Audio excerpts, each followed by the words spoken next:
Assalamualaikum warahmatullahi wabarakatuh. Perkenalkan, nama saya Siska Rizkytiana. Saya dari Prodi Pendidikan Ekonomi angkatan 2019-2020. Di sini saya akan menjelaskan tentang perencanaan pembelajaran. Pembelajaran pada dasarnya merupakan proses aktivitas yang dilakukan secara tertata dan teratur, berjalan secara logis dan sistematis mengikuti aturan-aturan yang telah disepakati sebelumnya. Setiap kegiatan pembelajaran bukan merupakan proyeksi keinginan dari guru secara sebelah pihak, akan tetapi merupakan perwujudan dari berbagai keinginan yang dikemas dalam suatu kurikulum, sebagaimana dikemukakan oleh Nana dan Sukirman tahun 2008. Dengan demikian, perencanaan pembelajaran bukan penjabaran, pengayaan, dan pengembangan dari kurikulum. Dalam membuat perencanaan pembelajaran, tentu saja guru selain mengacu pada tuntutan kurikulum, juga harus mempertimbangkan situasi dan kondisi, serta potensi yang ada di sekolah masing-masing. Pembelajaran berbasis kompetensi dapat diartikan sebagai pembelajaran yang dilakukan dengan orientasi pencapaian kompetensi peserta didik, sehingga muara akhir dari hasil pembelajaran yang telah dilakukan adalah meningkatnya kompetensi peserta didik yang dapat diukur dalam pola pengetahuan, sikap, dan keterampilan. Pembelajaran berbasis kompetensi dapat diartikan sebagai program pembelajaran di mana hasil pembelajaran atau kompetensi yang diharapkan dicapai oleh peserta didik. Sistem penyimpanan dan indikator pencapaian hasil belajar dirumuskan secara tertulis sejak perencanaan dimulai. Pencapaian setiap kompetensi tersebut sangat terkait erat dengan sistem pembelajaran yang dilakukan. Dengan demikian, menurut Diah Erwidiarni tahun 2008, komponen minimal pembelajaran berbasis kompetensi adalah 1. Pemilihan dan perumusan kompetensi yang tepat. 2. Spesifikasi dan indikator penilaian untuk menentukan pencapaian kompetensi. 3. Pengembangan sistem penyimpanan yang fungsional dan relevan dengan kompetensi dan sistem penilaian. Selain itu, menurut Wina Sanjaya tahun 2011 terdapat sejumlah prinsip yang harus diperhatikan dalam pengelolaan kegiatan pembelajaran, sehingga hal tersebut sesuai dengan tujuan yang diharapkan dalam pembelajaran berbasis kompetensi. Adapun prinsip-prinsip pembelajaran tersebut diantaranya: 1. Berpusat kepada siswa.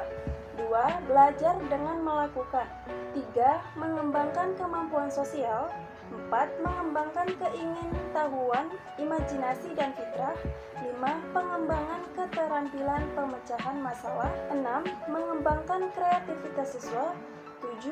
Mengembangkan kemampuan menggunakan ilmu dan teknologi. 8. Menumbuhkan kesadaran sebagai warga negara yang baik.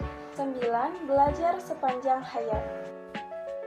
Kompetensi merupakan suatu karakteristik yang mendasar dari seseorang individu, yaitu penyebab yang terkait dengan acuan kriteria tentang kinerja yang efektif. Karakteristik yang mendasari atau underlying karakteristik berarti kompetensi merupakan bagian dari kepribadian seseorang yang telah tertanam dan berlangsung lama, dapat memprediksi perilaku terkait atau causally relate dalam berbagai tugas dan situasi kerja. Ada 5 tipe karakteristik kompetensi, yaitu 1. Motif-motif, sesuatu yang secara konsisten dipikirkan dan diinginkan yang menyebabkan tindakan seseorang. 2. Ciri-ciri, karakteristik fisik dan respon-respon yang konsisten terhadap situasi atau informasi. 3. Konsep diri, sikap-sikap, nilai-nilai atau gambaran tentang diri sendiri seseorang. 4. Pengetahuan, informasi yang dimiliki seseorang dalam area spesifik tertentu. 5. Keterampilan, kecakapan seseorang untuk menampilkan tugas fisik atau tugas mental tertentu.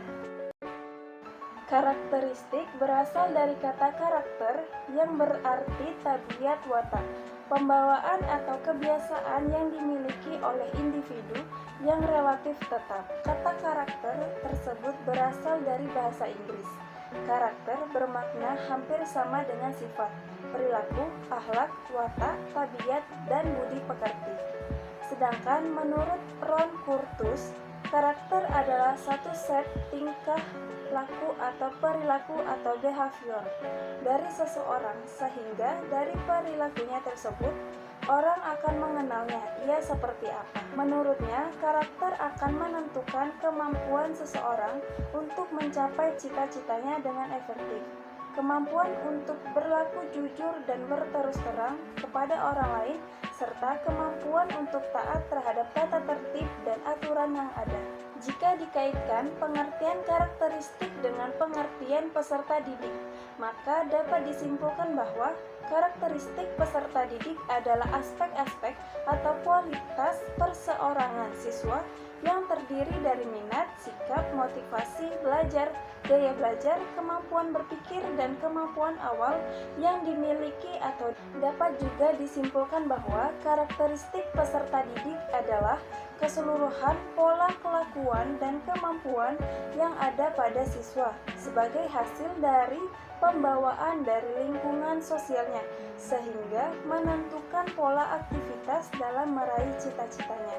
Sekian dari saya. Wassalamualaikum warahmatullahi wabarakatuh.